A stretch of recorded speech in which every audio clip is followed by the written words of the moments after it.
Jadi kalau Islam sudah mengatur ya barang temuan gitu ya. Kalau barang tambang itu beda lagi kan. Barang temuan itu bahasa rebok dia umpamanya secara bahasa itu lugatah ya, bahasa secara bahasa Arabnya ya, adalah harta yang ditemukan di suatu tempat atau tercecer atau dapat di tempat umum, ya kan? Atau masuknya ke rumah awak gitu ya, atau kalau binatang masuk para awak, ya kan? Maka dari itu barang tadi itu yang pertama di pihak orang yang menemukan, dia harus mencari orang yang punya, bisa melalui ciri-ciri barang tu. Biasanya ko orang nan punya kambing ko besoknya situ mah gitu. Gitu kan. Dipastiin dulu. Ya kan? Kalau ditampak baralek itu jatuh apa namanya, pasti ada orang punya gitu. Pasti ada orang punya. Enggak mungkin lah kan. Nah, dia cari, dia umumkan. Ya kan? Dia umumkan ini barang ditemukan gitu. Karena itu jadi kesimpulannya itu tuh barang yang kita temukan itu bukan milik kita. Bukan milik kita. Ya kan? Bukan milik yang penemu gitu ya kan?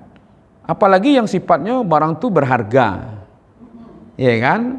Jika barang kecil sepele gitu tidak bernilai, mungkin bisalah dimanfaatkan gitu.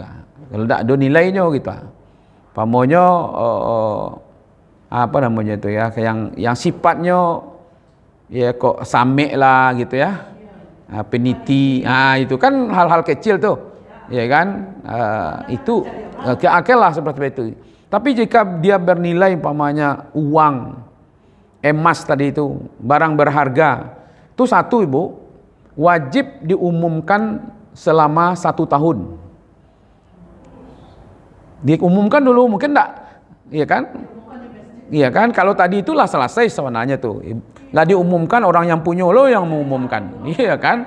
Lah tahunya tuh. Berarti dia sebenarnya beradik kakak saja mencuri sebenarnya. Iya kan? Ada kejadian tuh di toko bangunan jemaah awak, datang orang pergi belanja ke situ, mabuk piti 10 juta. Iya kan? Tampaknya sadari, tajat tu piti ko bu. Dekat meja tu gitu. Ada pelanggan lain nampak itu pura-puranya jatuhan barang, kira ambil piti 10 juta tu, masukan tasnya bayi pulang lari pergi keluar lagi. Ini pun ada tahu dah belanja orang ko katiko kamam bayi ya. Ada betul dah. Iya kan? Kadang-kadang kan berubah pandangan orang gara-gara barang berharga itu kan. Nah, akhirnya dia cari CCTV. Iya kan? Kecil patutnya jatuh mungkin kau cari. Kiranya ada orang mengambil, dan orang mengambil aku sebenarnya secara wajah dikenal, dia mudahlah mengenalnya gitu Kalau tidak diambil tahu, ibu tahu orangnya, akhirnya seperti itulah. Akhirnya cari ke rumahnya. Sedangnya cuci piti itu di mesin cuci, bu. Mungkin kau orang kau piti kotor gitu. Ya kan? Kan ya anggap kau uang haram gitu ya. Jadi bisa dicuci gitu. Itu pasar bolanya dalam mesin cuci itu. Dah lo kan, mungkin kau kayak money laundry gitu ya. Tidak ada ilmu gitu. Itu ternyata kejadian seperti itu, ya kan?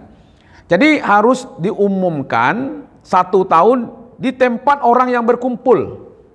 Pamonya kejadiannya di komplek awak, di Bumi Minang pamonya. Di mana orang berkumpul di situ ada arisan ibu-ibu. Sampai di situ kok ada barang ditemukan. Itu kan. Ciri-cirinya gitu kan. Walaupun tak awak tahu secara nyata. Kalau awak tahu beko mengaku seorang sadonya kan. Gitu. Atau beko diumumkan di masjid. Atau beko ada umpamanya di pos ronda umpamanya kan. Atau ada orang beralek umpamanya lalu umum. Itu kewajiban awak yang menemukan. Itu satu. Bila pemiliknya datang dengan ciri-ciri tadi dan bisa dipertanggungjawabkan, maka wajib dikembalikan. Gitu Iya, sebanyak yang kita dapat, karena itu bukan hak kita. Jika tidak ada yang datang selama 1 tahun itu, boleh dimanfaatkan. Begitu dulu. 1 tahun lah itu. Kalau selama 1 tahun itu tidak ada yang datang, tidak ketemu, setelah 1 tahun boleh dimanfaatkan. Jika nanti setelah kita manfaatkan, ternyata datang orangnya yang asli gitu, ya kan? Maka dikembalikan. Jadi wak boleh memakai saja nyo. Iya. Kalau makanya wak punya hak pakainya. Ya kan, kayak amem pamonya. Bolehnya pakai. Ya kan? Kayak motor pamonya. Bolehnya pakai motor tuh. Enggak boleh, jangan dijual dulu. Boleh dimanfaatkan, tetapi harus siap mengembalikannya bila suatu saat pemilik aslinya datang.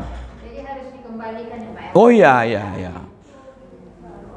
Ya kan?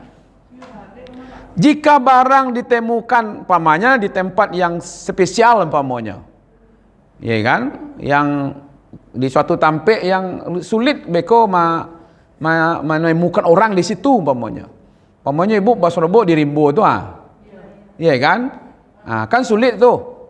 Ya kan? Tidak boleh diambil kecuali di tempat sekitar-sekitar itu tetap juga diumumkan gitu. Ya kan? Makanya barang temuan di tanah haram sekalipun tidak halal diambil kecuali bagi orang yang akan mengumumkannya. Itu kesoalannya tinggal melaporkan saja. Ya kan? Jadi kalau begitu ibu-ibu, 1, barang itu pasti bukan milik kita, itu 1. Ya kan? Maka yang kedua, wajib diumumkan. Setelah sampai 1 tahun nanti kita hanya boleh memakai. Ya, tidak memiliki, memakai. Setelah kita pakai ternyata nanti datang orang yang bersangkutan asli memang inyo, mungkin 1 tahun konyo pas lo barangke ke Jakarta tuh ndak adonya siko gitu. Besoknya kita tanya siko kan, dulu ambo pernah kehilangan siko rumah kan. Oh yo patang lo diumuman siko umpamanya. Nah, ternyata dia punya. Maka yang memakai tadi harus dikembalikan. Iya kan? Nah, kecuali barang yang sepele-sepele tadi itu gitu kan. Nah, ada yang menarik ceritanya tuh, Bu. Seorang anak muda mandi di sungai. Lalu mungkin ya asik-asik lah. Ada apel. Apel hanyut. Spontan saja. Apel ko rancak lo kan, nelok lo. Makan. Itu, makan apel tuh. Setelah dimakan, baru terpikir dia, ikut siapa kok gitu. Nah pasti tadi kan bukan milik dia, walaupun anyui. Itu kan? Berarti dia makan yang bukan hak dia kan? Setelah itu dia paham, berarti ini saya bukan memakan hak saya. Ya kan? Pasti ada pemiliknya. Dorongan penyesalan tadi itu barunya sadar. Akhirnya telusuri sungai itu sampai ke Dima, pasti kalau nyoanyi pasti adalah dake-dake sungai itu pohon apel gitu seperti itu. Akhirnya pendek cerita sampailah dia suatu kebun apel yang ada di pinggir sungai. Dicarinya lah di situ pemiliknya gitu. Datang adalah seorang tua, minta mangga kemari gitu. Tunjuk cerita lah tadi ambo di sungai makan apel, latah makan baru ambo terpikir bakal itu bukan hak ambo. Oh, ndak bisa ambo relakan. Ya kan? Ndak bisa ambo relakan. Itu mana yang dicarinya supaya bisa diikhlaskan. Kecuali ada syaratnya. Bisa ambo relakan itu ke siapa kau, tapi syaratnya ada. 1, kau bekerja di sini. Yang kedua, engkau harus nikah dengan anak gadis saya. Tapi anak gadis saya ini cacat. Ndak punya mata, ndak punya talingo, ndak punya kaki, ndak punya tangan. Iya kan? Nah, yuk akhirnya apel cieknya. Iya kan? Tapi karena begitu dia ingin merelakan gitu ya, supaya nanti makan tuh ya ridho orang. Akhirnya begitu dia berusaha. Tapi apa gaya konyo tahu lo, kok anak kok pasti orang elok gitu. Ya kan, ketika dia rela saja menikah dengan anak gadis ndak punya mata, ndak punya talingo, ndak punya tangan, ndak punya kaki. Ya namun hasilnya yang penting yang tambahkan kok ikhlas. Setelah dia menikah, kalau dulu mah menikah kok ibu ndak ada pelusi kok bawa karang-karang do mah. Nyo di kamar di dalam. Kalau kini orang menikah bahasa limuan nampak bocah dia. Lalu mengamang-amang lagi serendang dia di muku. Oh enggak, bahasa limuan ke cek guru umur dulu tuh. Iya kan? Nah, setelah dia menikah, dia masuk kamar bertemu dengan istrinya, ternyata istrinya sempurna. Tak aju larinya keluar balik kan. Iku bukan istri yang mau katanya, tapi kecapat ini butuh. Iya kan? Ndak bertalingo, ndak bertangan, ndak berkaki. Benar.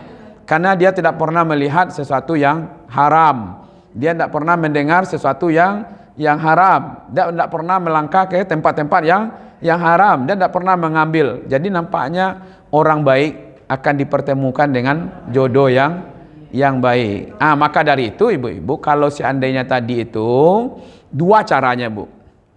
Kalau karena kita ini barang sudah hilang, ditemukan oleh orang, kita berbaik sangka saja.